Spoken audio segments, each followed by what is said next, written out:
Welcome to another in our series of Kehillat Israel podcasts. This is a recording of Rabbi Amy Bernstein's weekly Friday morning Torah study.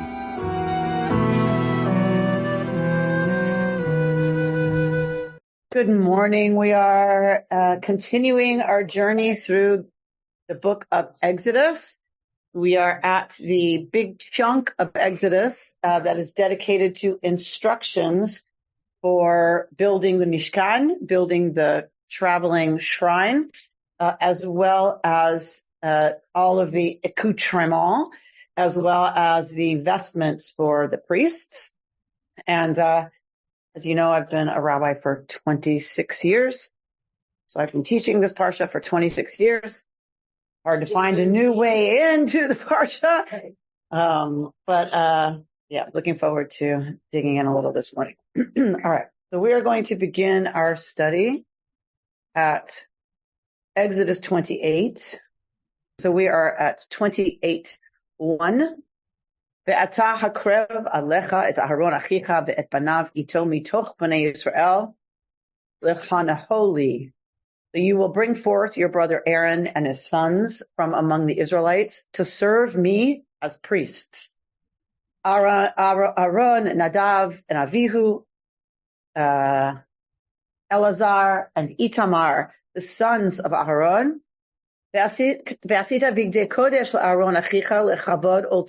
And you will make clothing, garments that are considered kadosh, which means they are to be set aside. They are only to be used when Aaron is involved and the other priests are involved in serving in the sanctuary. And we're told they are lechavod ultifaret. They are to be made lechavod for honor and for dignity, ultifaret, and for beauty, right? When we love and think something is special or someone is special, we go out of our way to adorn them or it. You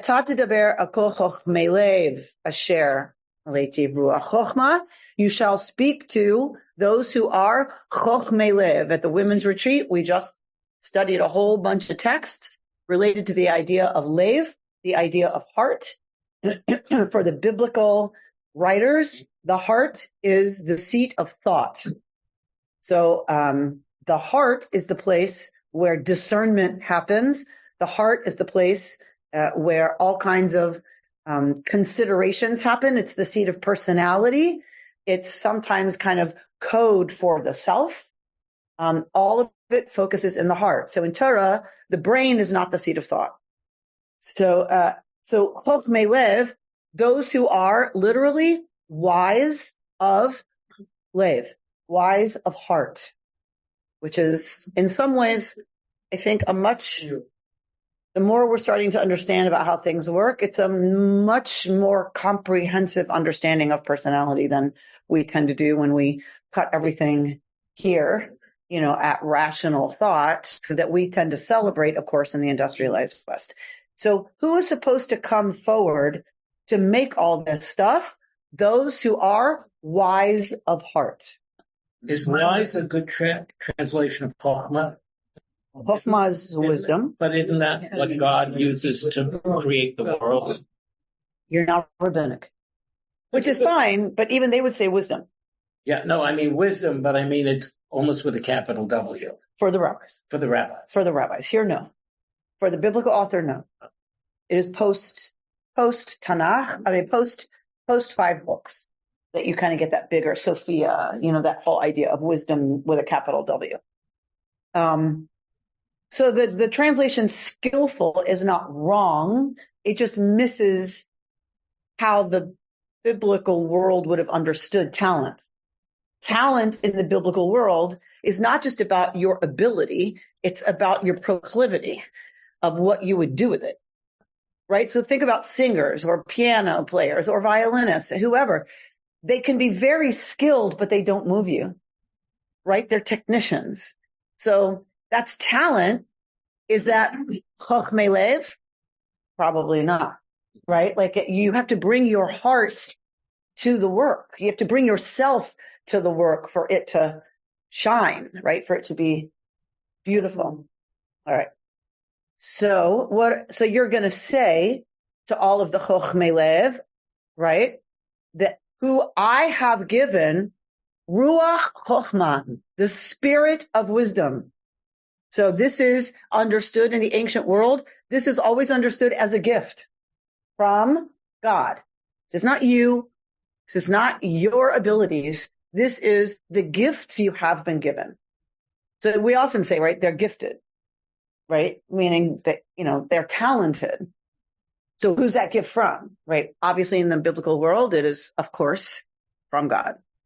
So you will take all of these Chochmei Lev, who I have endowed with Ruach Chochmah, and they will make the clothes of Aaron, right? Consecrating him as a priest to me. And these are the clothes that they shall make. The choshen, the ephod, the me'il, the ketonet, right? So we could look at them in English. People argue about it in English. It doesn't really matter in English. Do you say cloak? Do you say wrap? Do you say, right? It's a garment that you throw over your shoulders, right? So you can use cloak, you can use wrap, so we have to kind of figure out what these are, by their description later. It doesn't really matter what English you use to describe them. So, but what we know there's going to be a choshen. So this is going to be the breastplate. There's going to be what's called an ephod. There's the me'il, in modern Hebrew is a coat. There's a fringed tunic, a headdress, and a sash. They shall make those sacral vestments for your brother Aaron and his sons for priestly service to me. And they will take gold, v'hem yikchu et hazahav. They will take the gold, the blue, purple, and crimson yarns, and the fine linen. We've already been told in Truma, this is what the people are supposed to bring. So that these artists, these skilled artisans are going to take all of those materials. And like in Ms. Fine's class, we're going to have a great big arts and crafts project. So, quick question. How much of the detail of the sort of the grandeur of the vestments and adornments is based primarily on the fact that this is what the Pharaoh and the court wore for the last 400 years? So you have to first decide which way the text is going, right? So is it going from folks who were living in Egypt and then they get this commandment? Or did it develop in Canaanite territory?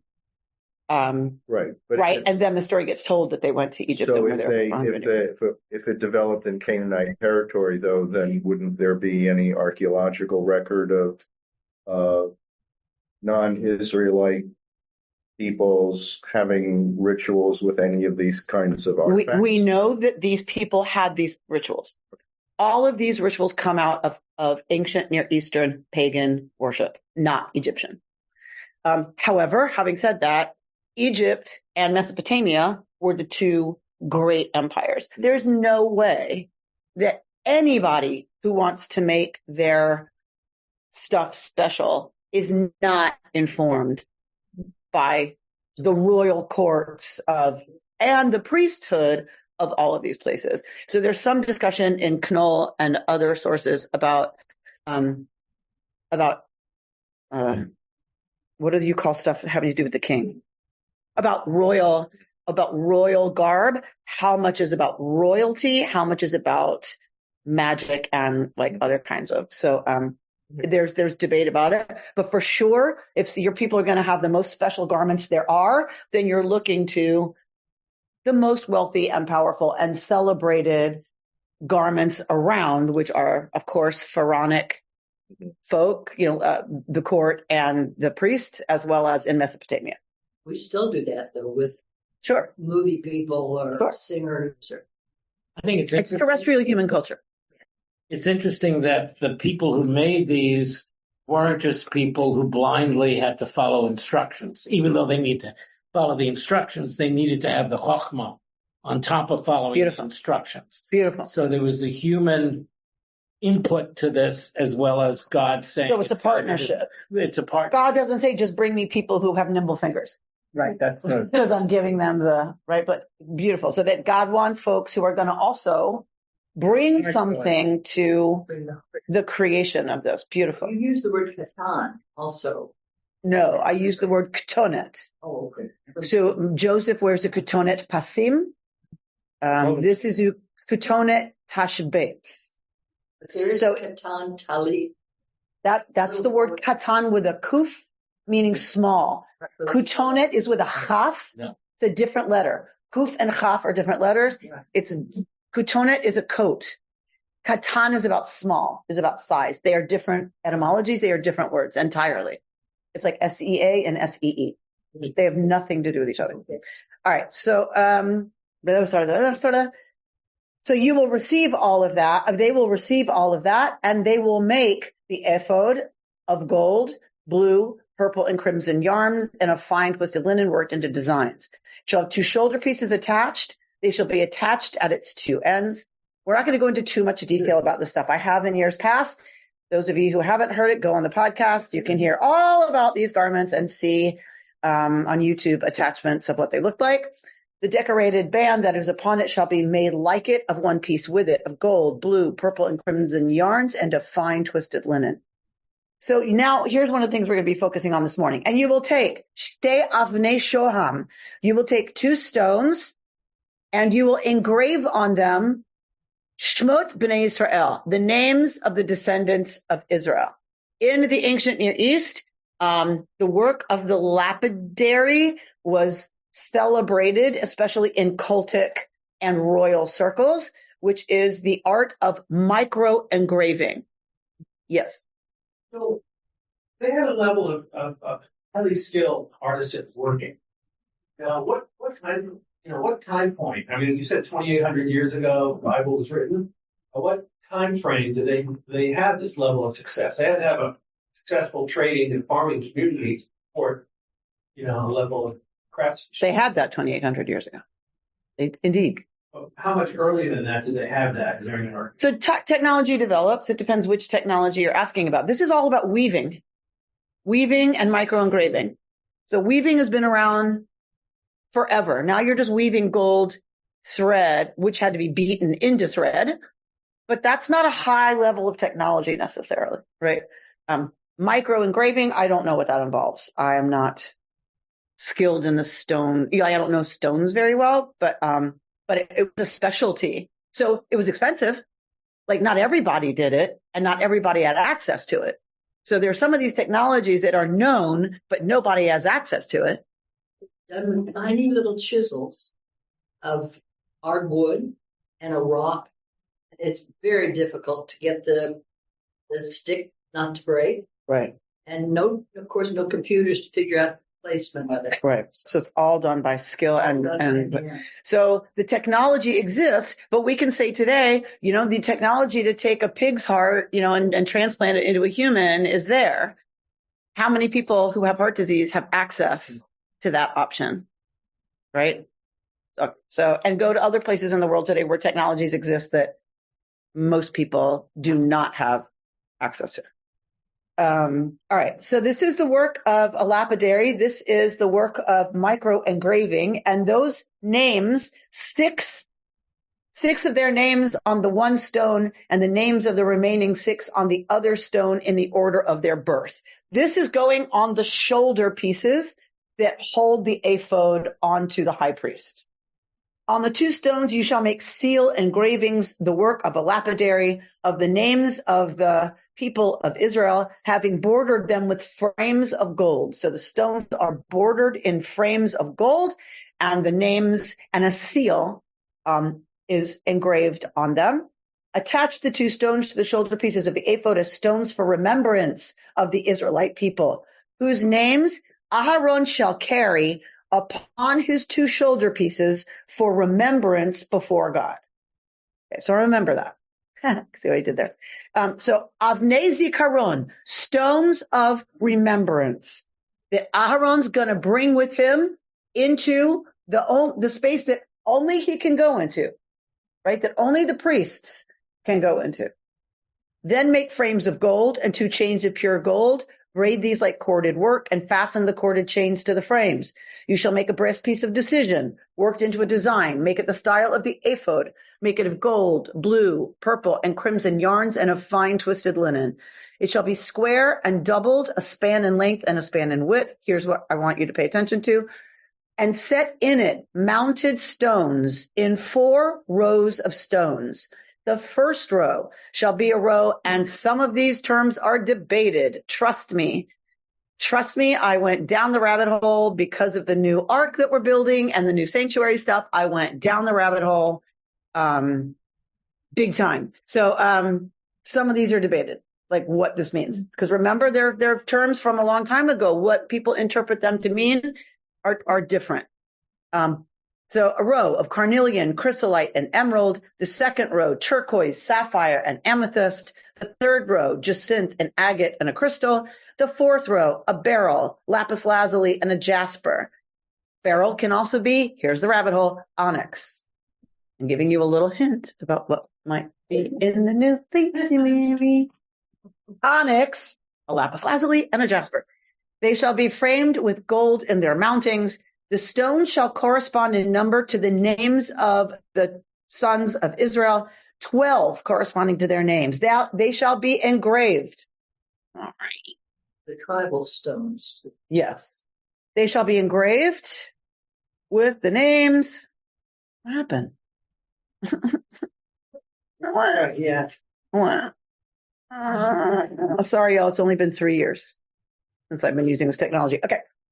The stone shall correspond in number to the names of the tribes of Israel. They shall be engraved with seals with its name, engraved like seals, each with its name for the 12 tribes. So by seals, they mean something you would use to seal a document, right? You would have a lapidary make you a seal in a ring or on the corner of your fringed garment, and you would roll that in the clay to sign documents with your legal signature. So that's what these are made like seals. So this is on the front of the breastplate, one for each of the 12 tribes. Their names on it, a different color for each one. Then it's to be fastened, and then we're going to get how the breastplate is held on. Aaron shall carry the names of the descendants of Israel on the breastpiece of decision over his heart when he enters the sanctuary. Again, what's it for? L'zikaron, for remembrance, lifnei yud he vav he, before God, tamid, regularly. I don't like the translation at all times. He's not in there at all times, right? It can't mean always. He's not always in there. Tamid, regularly. When he goes in there, this is what he's supposed to wear. Okay. We have the Urim and Tumim in there, and then we're going to close it out with 38. Vaya'al metzach Aaron. We're dealing now with the forehead of Aaron. On his forehead, where is it? Here we go. 36. Sorry, I lied. Ve'asita tzitz zahav tahor. You will make a tzitz of pure gold. Tzitz is a blossom, sprout. So this is something that's going to be sprouting from Aaron's head, essentially. You're going to make it of pure gold, and you're going to engrave on it the seal inscription, Kodesh Ladonai, holy to God, set aside to God. Suspend it on a cord of blue so that it may remain on the headdress. It shall remain on the front of the headdress. It shall be on Aaron's forehead, that Aaron may take away any sin arising from the holy things that the Israelites consecrate from any of their sacred donations. It shall be on his forehead at all times to win acceptance before them for Yud He Vav He.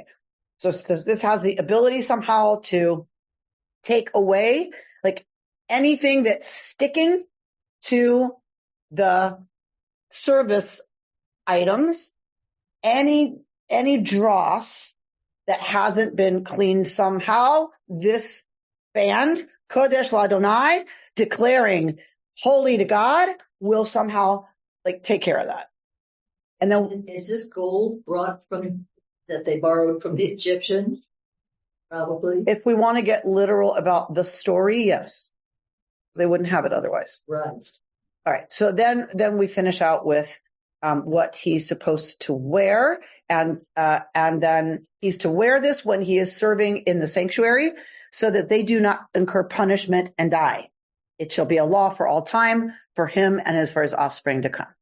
All right. So in thinking about what are we going to do with this year, we've done so many things with this text. We've done so many things looking into where this appears in the ancient Near East, where these influences come from, where did they get all the materials? What are we going to do this year? This year, it just takes one sentence for me to go down a very interesting path. And I was reading in the commentary that, which I hadn't really thought about a lot before, that when Aaron takes the stones on his shoulders and the names of the tribes on the breastplate and Kodesh Ladonai on his head and goes into the place that the places only priests can go.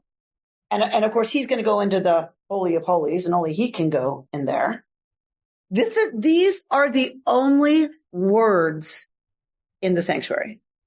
I hadn't really thought about that. These are the only words involved in the cultic service. That's it. There's absolutely no spoken words. So we who are a people who are very connected to the liturgy, who are very connected to studying the word, who are very connected to studying the stories and what language is used and how we pull that forward and what goes on as that word develops. And then we pull it into our liturgy. And then what does that mean for us? And how do we access that as moderns? We spend a lot of time talking, which is, of course, using words. Mm-hmm. And we spend a lot of our time as Jews talking about the words that we're talking about, using words. We are a very verbose people. So it's interesting to go to our founding rituals, which are in the Mishkan. And even if you want to accept that there is no actual Mishkan, there's debate about that. Let's say there isn't an actual Mishkan. We know there was a temple, right? And we know temple worship was based on the Mishkan. Even if you say there was no Mishkan, temple worship was based on ancient Near Eastern pagan worship. What did that look like? In pagan ancient Near Eastern worship, you had a priesthood. Only the priests knew what went on in terms of the cult. Only the priests. The people brought their offerings of grain, of wine, of baskets of fruit, of oil.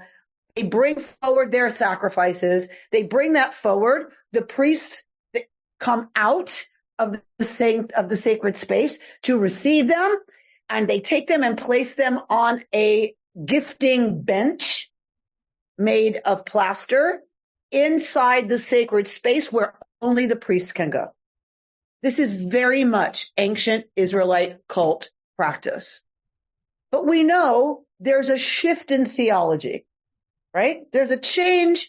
You're not offering these things to the gods who will eat them, God forbid, because we don't have a God who can eat. The other thing we tend to forget is that, and I tend to forget also because we mash it all together, is that the priests were a separate class.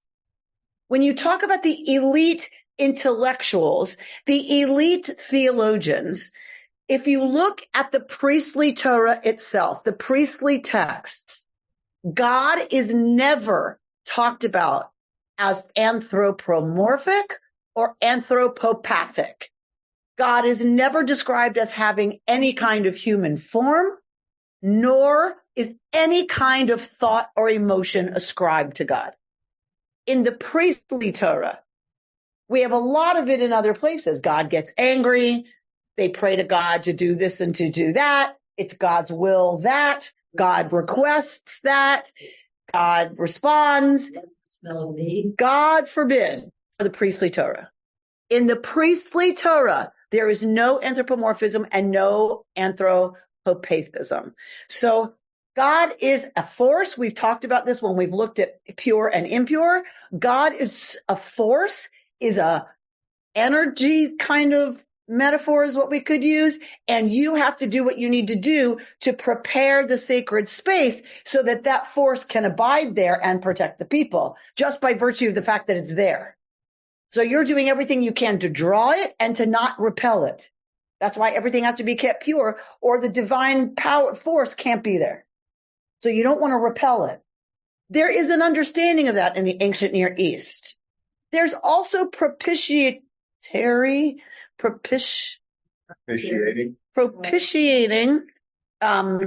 prayers in pagan tradition to the god and to the goddess that you're dealing with, so that you should ask them, they should favor you, right? And not, Zeus shouldn't throw his thunderbolt at you, right? So you might offer a sacrifice, let's say, of your virgin daughter, or, right, whatever. So that is very common in pagan worship. So Israelite worship moves to a place of there are not multiple gods. God does not have a form. God does not have a body. God does not have emotions, according to the priests.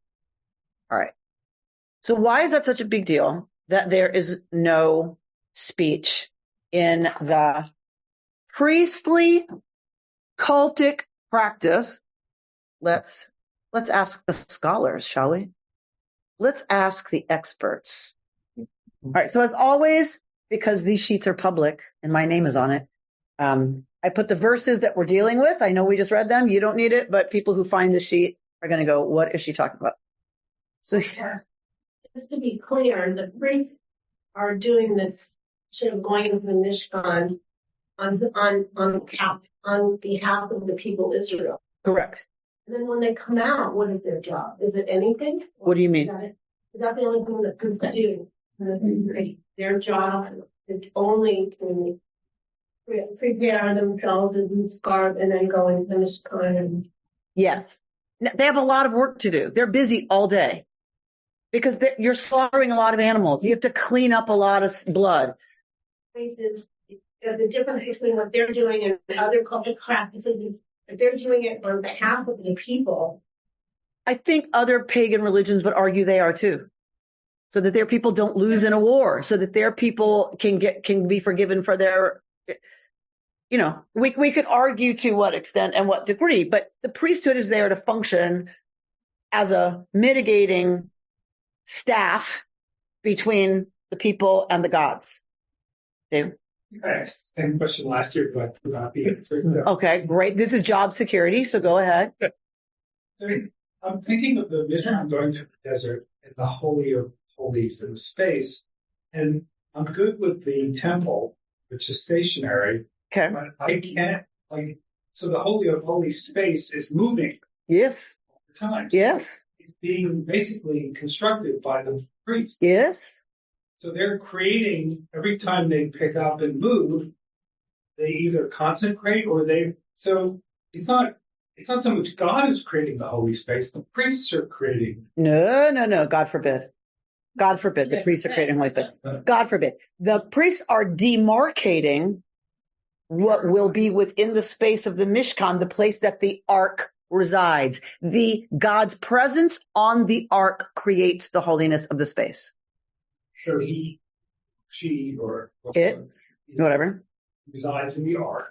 No, God forbid. Okay, I'm just trying to Yeah, God forbid. Create a holy space wherever you want to create. Because Maloch haaretz kavodo, David, the whole world is filled with God's glory. Yeah, but then The ark, where you are. of course this is a holy space. The difference is there is a concentrated energy of the divine that rests on the ark.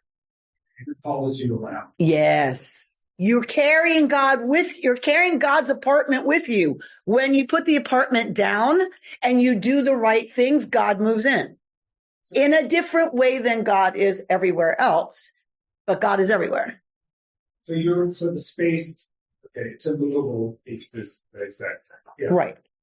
What you're doing is you're moving the magnet that draws the divine energy down. Yes. And beautiful. A mobile atomic power plant. Yes. Except that You need the I'm not disagreeing, but you don't need the spoken words. I mean, this is again in P context. You need the letters that are on the shoulders and the breastplate. That's like the key that turns the energy that's in the atomic power plant on. I'm not sure.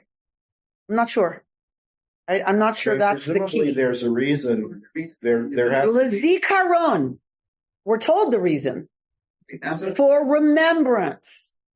For whom is one of the big questions. A remembrance for whom? Like, who are you? Let's look at your shoulder. Right. You're coming on behalf. Is it a remembrance for God? Richard just gave us a beautiful idea of why we might say no to that. Because what? God's like, who are you? I don't know who you are. God forbid. So if it's not God, who's it a remembrance for? Huh? All the people. The people aren't there. For Aaron. Why would that make sense? Why would we put all of this on Aaron as a remembrance for Aaron? Well, we haven't got to the golden calf yet, but it seems like he might need a reminder. Very interesting. So some people, to your point, Aviva Zornberg really leans hard into midrashim that say, "Ein mukdam u'me'achar b'Torah." There's no early or late in Torah. This actually comes after the golden calf, as a rectification of the golden calf, because Aaron forgot. So beautiful, beautiful, Hannah. Why else so let's say this is before the golden calf, that what Hannah's pointing out is the danger of forgetting why you get to wear all this. You're wearing the most expensive garments the people of Israel can afford to make. Why do you get to wear that? It can easily, you slide down the thing of I'm entitled to it. I'm special, right? I'm the rabbi. Of course I get to have a beautiful office, right? Don't you forget. You get to wear it because you represent, the zikaron is for Aaron. You represent the people. You are here to serve the people, right, in your doings of these things that will draw the people close to God and God close to the people. All right. So I've given you the verses that we just looked at.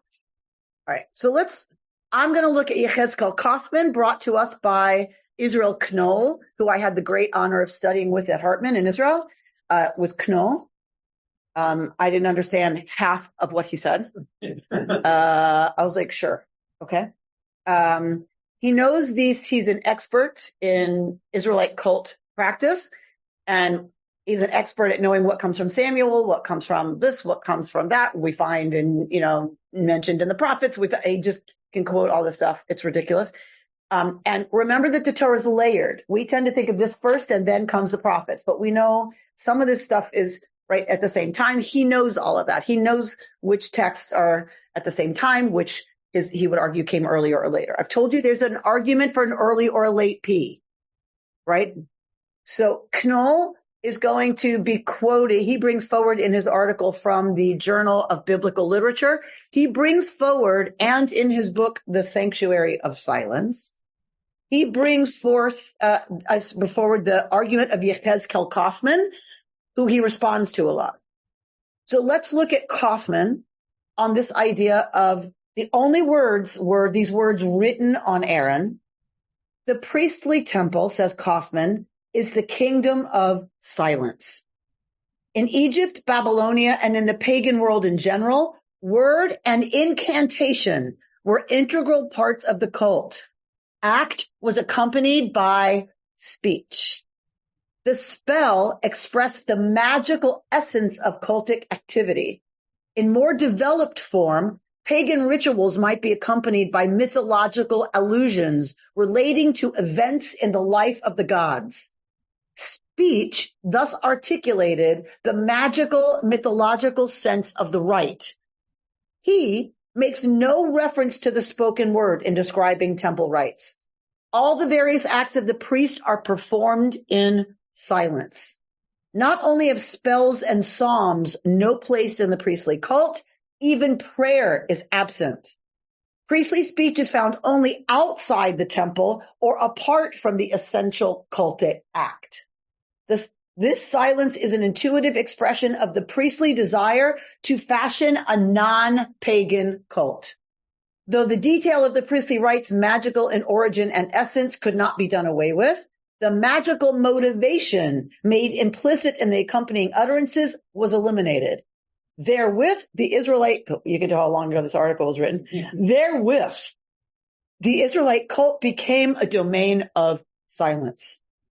The details of ritual lost their intrinsic meaning and became a vehicle expressive of human submission to the command of God. The silence of the temple cult served to heighten the awe of holiness. The priestly cult in the temple of silence could not contain the abundance of popular religious sentiment. Around the silent sanctuary throbbed the joyous popular cult, all tumult and passion. So what is Kaufman arguing? Kaufman is arguing in the pagan cult, you did your rituals accompanied by an incantation that often was referencing something in the life story of the god or the gods. And it was that magical invoking of that story that makes the ritual efficacious. You couldn't get rid of the tree in the house at the season. So what do? You want to move away from paganism. Pagans celebrate solstice with a tree in the house. What do? Huh? Get rid of the tree. You don't get rid of the tree. God forbid you can't get rid of the tree if you want these people to be in your religion. Like a Hanukkah bush? You make the tree a Hanukkah bush. But before that, what do you make the tree?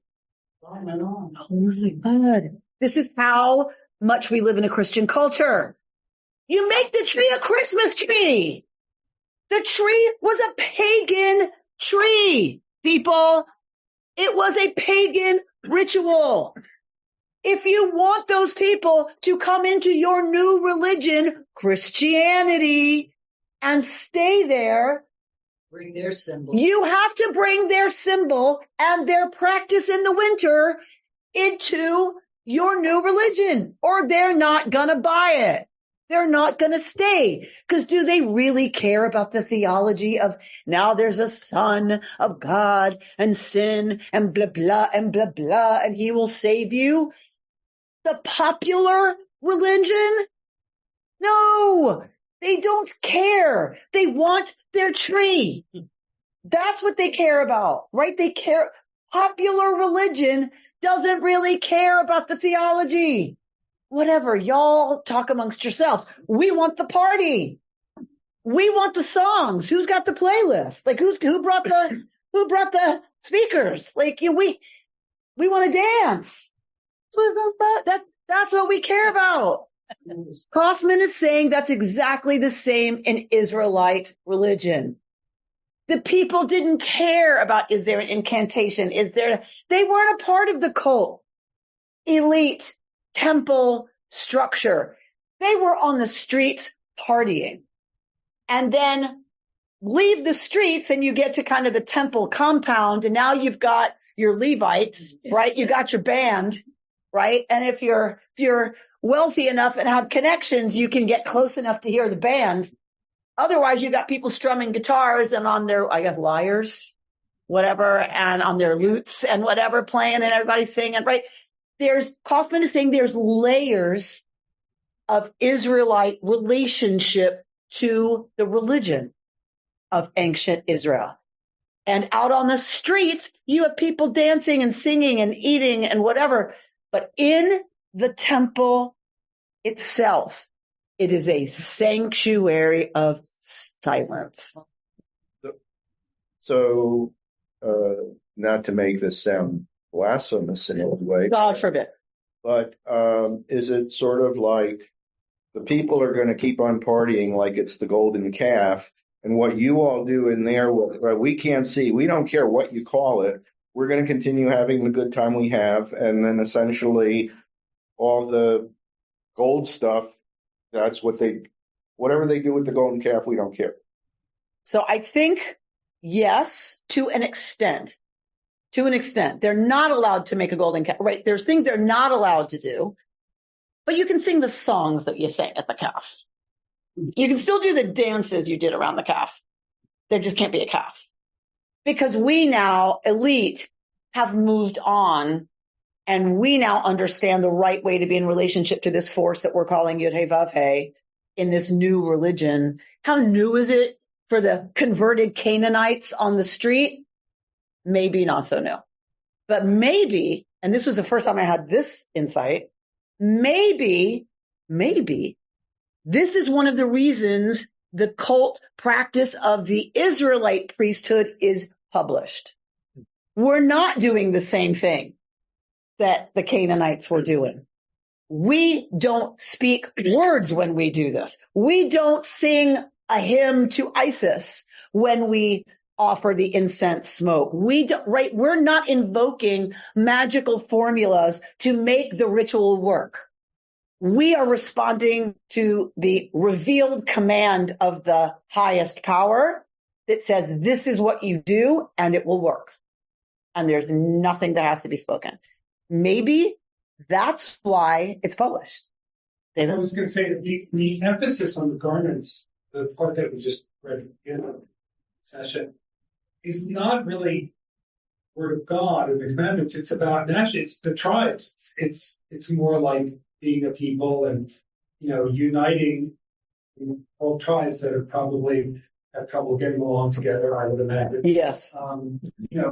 That's the focus. Yes. It's not sort of highfalutin theology, symbolism. I mean, it's all about, it's like the flag of the United States. You think a little bit of the star, like here are all these states who right each other. It's all nice. So it's very similar, right, to the United States, right, who were a bunch of different states, right, who had their own kind of their own founding culture, be it the Spaniards, be it the English, right? So you have your different states. Once they decide to be a permanent confederation, thank you. Once they decide to be permanent in relationship to each other as a people, as a nation, right, now your highest symbols are of that confederacy. Exactly, beautifully said. Yes, that's what this is about. The breastplate with the 12 names, it's exactly what it's about. 12 tribes who have a loose confederation, who are now coming together as a permanent nation state. That becomes the highest symbology, if that's a word, that you have at the highest level of the cult, is keeping that federation together and keeping them protected, and that means victorious and pure, right? Because if God's force can't be there because you're impure with sin and all that other stuff, then you can't win the war. Okay. So now let's see. He responds in much more depth to Kaufman, but I wanted to bring stuff that was interesting for our discussion. Maybe. Okay. The writings of this school, now this is Knoll commenting on Kaufman, who he brought forward. The writings of this school contain, meaning the priestly Torah, contain no description of God, and the only action directly ascribed to God is that of speech and commanding. According to the viewpoint of this school, the relation between God and Israel and the cultic structure that expresses this relationship are completely separate from any anticipation of providence or divine recompense and are not rooted in a mutual covenantal system. The complex of cultic imperatives of the priestly Torah does not contain even a single ceremony whose purpose is to infuse blessing and salvation or to directly ask for the fulfillment of any human request. It seems to me, this is Knoll, that the holy silence of the priest becomes far clearer against the background of this religious outlook, what he just mentioned, and what Kaufman's talking about. In the absence of a relationship In the absence of a relationship of providence or recompense between God and Israel, there is no room, neither for petitionary prayer nor for hymns of thanksgiving. By its very nature, the language of prayer and hymn is permeated with anthropomorphic language concerning God. Neither is it consistent with the spiritual tendency of the priestly teaching, which tends to reject anthropomorphic and anthropopathic imagery. The refusal to ascribe any kind of characteristics or actions to God makes any positive speech concerning God impossible. Hence, the sole alternative open to one standing before the holy is absolute silence. And this may be seen from the combination of the testimony of the priestly Torah and that of the non-priestly strata. The temple complex was constructed of a series of circles of voice and silence distinct from one another. So he agrees with Kaufman that there are circles of speech and silence, you might say song and silence, right, that all exist at the same time. But they are very distinct experiences. That the only response, if you follow the theology of P, the only response to the sacred is absolute silence. This, once you really think about that and you take it in, this is way closer to liberal Jewish theology. Way.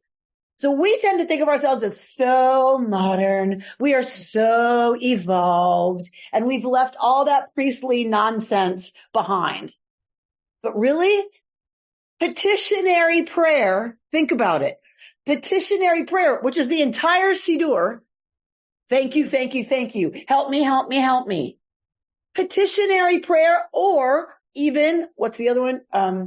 When you're praising God, either way.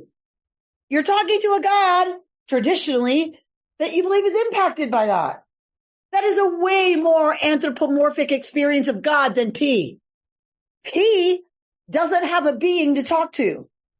And talking to that being won't matter because you can't influence the sacred other than using the technologies you have to clean up what repels the sacred. What repels the divine energy. That's all you can do. There's no need. There's no reason to speak. So the P's are the first Zen Buddhists. So P has a lot more in common with Buddhism, with other, like with very liberal Jewish tradition, like Kaplan, that says there is no supernatural being. We're not praying to anything. P is a lot closer to that than everything since, which is kind of mind-blowing if you really think about it. But we are listening. Dana. What was your question, Dana? I just pointed out that there's a behavior of listening. So Dana. Gold star for Dana. Because where are we going? Rabbi Jonathan Sachs of blessed memory. The service of the priests in the temple was accompanied by silence. The Levites sang in the courtyard, but the priests, unlike their counterparts in other ancient religions, neither sang nor spoke while offering the sacrifices. The Zohar speaks of silence as the medium in which both the sanctuary above and the sanctuary below are made. There were also Jews who cultivated silence as a spiritual discipline. Vratzlav Hasidim meditate in the fields. There are Jews who practice ta'anit dibur, a fast of words. Our most profound prayer, the private saying of the Amidah, is called Tfilah Belachash, the silent prayer. It is based on the precedent of Hannah praying for a child. The silence counts in the silence that counts in Judaism is thus, Dana Fine, what? A listening silence. And listening, says Sachs, is the supreme religious art. Listening means making space for others to speak and be heard. As I point out in my commentary to the Siddur, there is no English word that remotely equals the Hebrew verb shema. In its wide range of senses, to listen, to hear, to pay attention, to understand, to internalize, and to respond indeed. This was one of the key elements in the Sinai covenant, when the Israelites, having already said twice, all that God says we will do. The third time, what do they say? All that God says we will do, v'nishma. Na'aseh v'nishma. We will do and we will shma. It is the nishma, listening, hearing, heeding, responding, that is the key religious act. From time to time, we need to step back from the noise and hubbub of the social world and create in our hearts the stillness of the desert. Where? Meaning where the Mishkan was, right? Within the silence, we can hear the kol dmama daka, the still, literally silent voice of God telling us we are loved, we are heard, we are embraced by God's everlasting arms. To use an anthropomorphism, we are not alone. One of the things that makes this Torah study work so well is that you are a listener too. You're teaching, but you're listening. So may it be. So may it be. Thank you. So let's look at Rabbi Joshua Boediger for the Center for Contemporary Musar Practice. If the Jewish people are truly a people of the word, then by definition, we must also be a people who commit to understanding, practicing, and conditioning silence. Silence and speaking are mutually dependent. As we see in our larger societal context, if there is not a silence for our words to arise from, then there is only cacophony, words upon words, and a climate of out-shouting one another, which I would argue is exactly the climate that we live in. Everybody out-shouting everybody else. The world we currently inhabit is an unfortunate, as he goes on to say, the world we currently inhabit is an unfortunate example of this. Words themselves have become debased, devalued, and utterly forgettable. At our retreat at IJS, we talked about words and silence. So this was kind of on my heart and mind. So they asked us to think about words that have become like bereft of real meaning, and words that once had great power. And one of them was genocide. Right. So right. So the more words are just a cacophony, the more they are devoid of power and meaning. Even Ivan Illich, in an essay called The Eloquence of Silence, writes that there are three types of silence. The one is pure listening, the silence of humility, right? An authentic interest in the other. And I know we got to end soon. So the second kind of silence is the silence that precedes words, the silence that is a preparation for speech, a considering of what ought to be said and how. And the third type of silence is the silence of love beyond words. Is God willing, where we are left once we say at the end of the Seder, L'shana haba'a b'Yerushalayim. We look around the table and beyond the table and experience such a shtika, a silence that is beyond words, right? That is the echoing of a certain kind of silence. Yes. Right? A poem that our teacher shared with us, called Keeping Quiet at our IJS retreat. Now we will count to 12 and we will all keep still. For once on the face of the earth, let's not speak in any language. Let's stop for a second and not move our arms so much. It would be an exotic moment without rush, without engines. We would all be together in a sudden strangeness. Fishermen in the cold sea would not harm whales, and the man gathering salt would not look at his hurt hands. Those who prepare green wars, wars with gas, wars with fire, victories with no survivors, would put on clean clothes and walk about with their brothers in the shade, doing nothing. What I want should not be confused with total inactivity. Life is what it is about. If we were not so single-minded about keeping our lives moving and for once could do nothing, perhaps a huge silence might interrupt this sadness of never understanding ourselves and of threatening ourselves with death. Now I'll count up to 12 and you keep quiet and I will go. And I'll close with Silence by Billy Collins. There is the sudden silence of the crowd above a player not moving on the field and the silence of the orchid. The silence of the falling vase before it hits the floor. The silence of the belt when it is not striking the child. The stillness of the cup and the water in it. The silence of the moon and the quiet of the day far from the roar of the sun. The silence when I hold you to my chest. The silence of the window above us and the silence when you rise and turn away. And there is the silence of this morning, which I have broken with my pen, a silence that had piled up all night, like snow falling in the darkness of the house. The silence before I wrote a word, and the poorer silence now. You've been listening to Rabbi Amy Bernstein's Friday morning Torah study from Kehillat Israel in Pacific Palisades, California. For more information, go to our website, www.ourki.org.